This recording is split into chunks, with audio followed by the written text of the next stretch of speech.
What's up, guys? It's the Chinist. So today is January 31st, Wednesday, New Comic Book Day.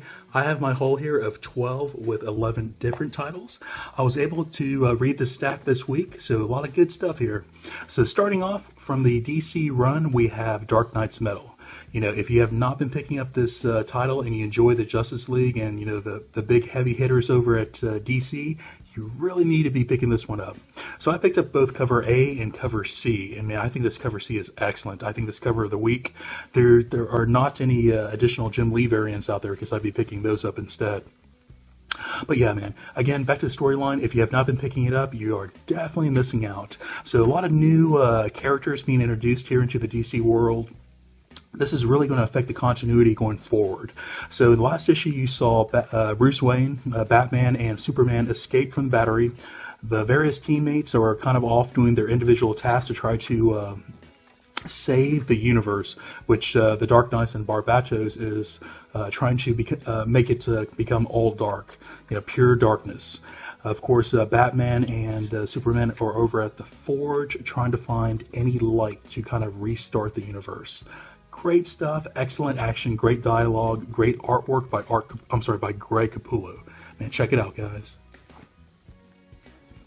Okay, next up, Batman Detective. This is annual #1. I typically do not pick up Batman Detective comics. I really picked it up because I am a huge fan of Clayface. You know, really going back to the Batman animated series is where I kind of, you know, really fell in love with Clayface. I thought he was a great concept, you know, great villain, and you know, I like how in the comics he kind of became a good guy. You know, he kind of, you know, switched sides, and he's part of the Bat family at this point in time. So this story is, you know, just a one-off, and this is a origin story of how Clayface became Clayface. Going all the way back to his childhood here, his father really introduced him. His father was an actor, introduced him to the chemical that allows you to alter flesh. So throughout here, you kind of see, you know, just like the animated series, something happened. He was an actor. His face got screwed up, and due to a car crash, and he becomes Clayface, you know, later on. So man, great, you know, if you are a fan of Clayface, definitely pick this one up. But yeah, so Detective Comics. Alright, next up, another annual, The Flash. So this one kind of kicks off the storyline for The Flash War, which is a story arc coming out, I think, in about 2 months from now, I believe. But yeah, great stuff. So there's a rift between Barry Allen and Wally West. You know, just like in the real world, I think there's a lot of people who argue, you know, who the Flash should be, either Barry Allen or Wally West. My opinion, it's Barry Allen. You know, that's who I kind of grew up with, and you know, a lot of the cartoons that came out, both the older cartoons and the current, you know, Justice League cartoons as well. You know, that's really who it is for me. You know, but you know, I do love Wally West as a separate character, but you know, the Flash for me is really Barry Allen. So yeah, so you know, just like the real world, in this issue here, you start to see a rift between the two Flashes. And of course, I think they kind of exposed who's actually faster, and they kind of went into the color, which explains the speed of, I guess, how fast each person could go is explained by the color of the lightning. I thought that was a pretty interesting concept. So yeah, man, if you're into the Flash, definitely pick this one up because it's going to get into the Flash War that's coming out in a couple months. Okay, so next up, Avengers, number 678. So if you saw some of my previous videos, I picked up part 1. I thought it was a great storyline. I was going to pick it up in a trade. You know, so this is actually coming out weekly. It's going to go for 4 months. And for some reason, I saw that this one was sold out online. So I was trying to figure out like what was going on, and, you know, why this one would sell out. So I picked up a cover A just to kind of figure out what was going on. So I guess there was a rumor that one of the original Avengers, or there was like an original Avenger who was going to die in this one episode, or I'm sorry, in this one issue. So, you know, I kind of flipped through it. I didn't see that, you know, in my opinion, I didn't see that. So I'm not sure what the hype was here, but again, Avengers, I will be picking this storyline up in trade. So I picked this one up more of a speculation, not sure why it was sold out. Guys, if you can tell me down in the comments, please let me know. Okay, Next up again from Marvel, we have Amazing Spider-Man Renew Your Vows. Man, so again, I love this title just because of the family aspect between Peter Parker, Mary Jane, and Anna May. So yeah, man, great stuff. So here you this one kind of focuses around the Lizard, which they ran into in the last issue. So you kind of see what's going on here. They kind of introduce a new villain who's kind of a subterranean kind of collector, so to speak. But you kind of get into that little story arc there. I also enjoy how Anna May, at this point in time, since as she's older, Peter Parker's taking a little bit more stern. This is what it is to be a real superhero. He's not having the childish discussions that like he was in the previous issues. So yeah, great growth here. Love it. So yeah, Renew Your Vows. Okay, next up on the Image run, The Realm. So, this original concept, this is The Walking Dead tied together with Lord of the Rings. Man, great concept. I would say this, it started off a little bit slow. I really, continued on due to the concept overall, but the first 4 issues were a little bit slow in my opinion. Man, this issue number 5, right? Yeah, issue number 5. By far the most action-packed issue so far. Man, if you've been waiting, if you thought this was a slow burn and you were waiting for some action, man, this issue is where it is at. They finally start, all these characters they've been introducing, it really starts coming to fruition here at this point in time. Great action scene. There's a big battle that occurs. You kind of see some magic going on. Rook, who's one of the main characters, you really see this person get into some serious action. You saw Rook in action before, but man, not like this issue. As they also introduce a new character in here who's going to be like, some super badass warrior at the same time. So yeah, check it out, guys. If you're into The Walking Dead, Lord of the Rings, really check out The Realm. This issue is where it really gets action-packed. All right, again from Image, we have Void Trip. Cool concept, it's a acid trip across space was the original concept. Getting to a little bit more detail now, you have the main characters who are taken hostage, and you kind of see what they kind of go through. Still, of course, utilizing the fruit, the magical acid trip that puts them on this acid trip. Cool concept. I think this is going to be tying up at issue number 6, I believe was the final issue. So yeah, good action. It's not very in-depth. It's not very it's not controversial. It's not a mind spin. There's not it's very on the cuff. In my opinion, if you're looking for that little druggy storyline, yeah, this is it. So yeah, Void Trip.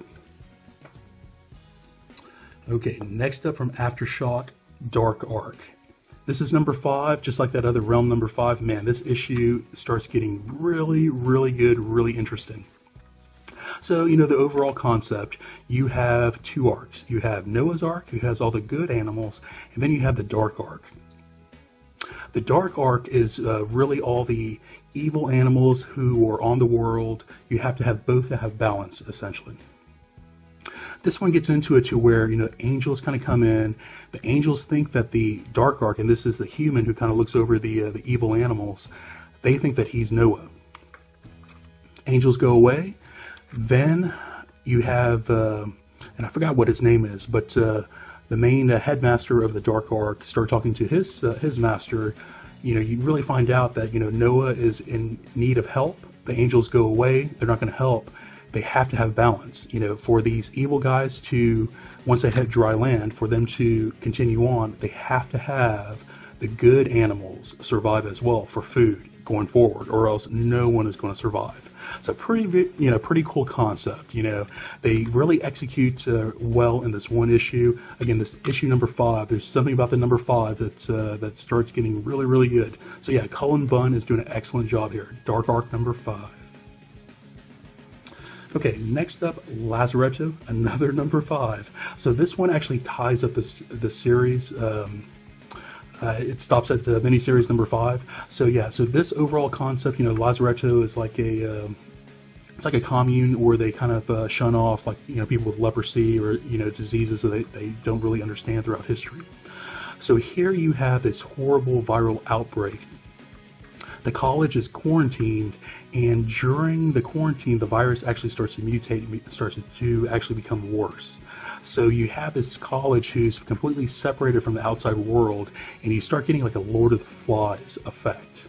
You have the various levels of the college dorm room to where, as you go up, it's more of a kingship, and the people at the very bottom did not survive at all. So this one kind of ties everything together. You kind of find out what happens to the two main characters that the comic has been following, this guy and this girl. So yeah, kind of dismal at the end, I won't give anything away, but man, I thought this series was really, really good. If you're looking for like kind of like a dark horror type of not horror, but dark, dismal type of realistic, viral outbreak. If that were to happen today, this could actually happen, in my opinion. So yeah, interesting concept, interesting storyline, great dialogue. Lazaretto. Okay, another tie-up. Oh, another number 5, man, check that out. So this number 5 ties up this mini-series as well. This mini-series overall, I would say, is just kind of weird. The storyline.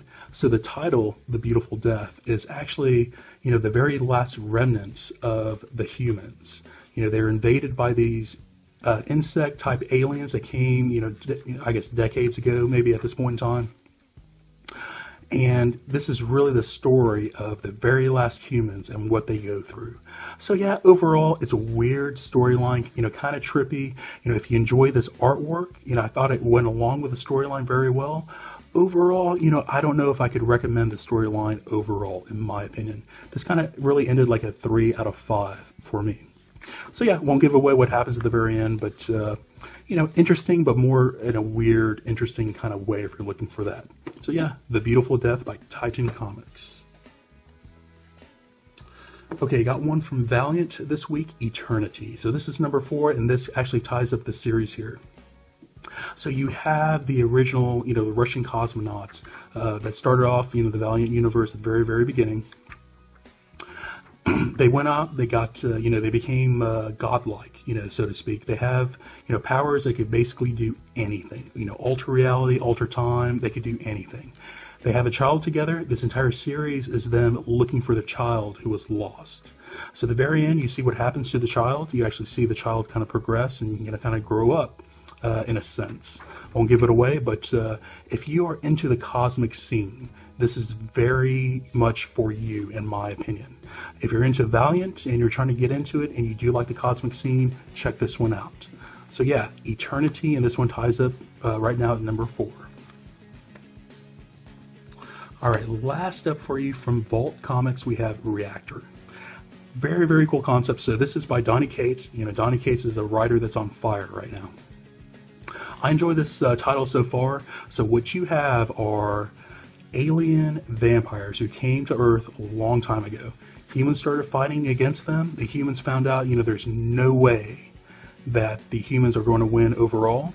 So the humans leave Earth. As they leave, they detonate all the nuclear bombs that they have to try to destroy the vampires in a plan to where they would go out in space for X amount of years, let the Earth kind of cool off, let the environment come back, and they would come back to recolonize. Well, what happened was the vampires, due to the nuclear winter, it actually made the vampires stronger because there's never any day after that. So the vampires, their technology increased. They basically civilized and took over Earth in its entirety. And now you have the humans coming back and trying to fight overall. So man, very cool concept in my opinion. So it's like a futuristic, vampire human type of storyline. Great stuff. Love Donny Cates. So guys, that's going to be it for this week's brand new haul. Should you enjoy what you see here, please like and subscribe. Talk to you later.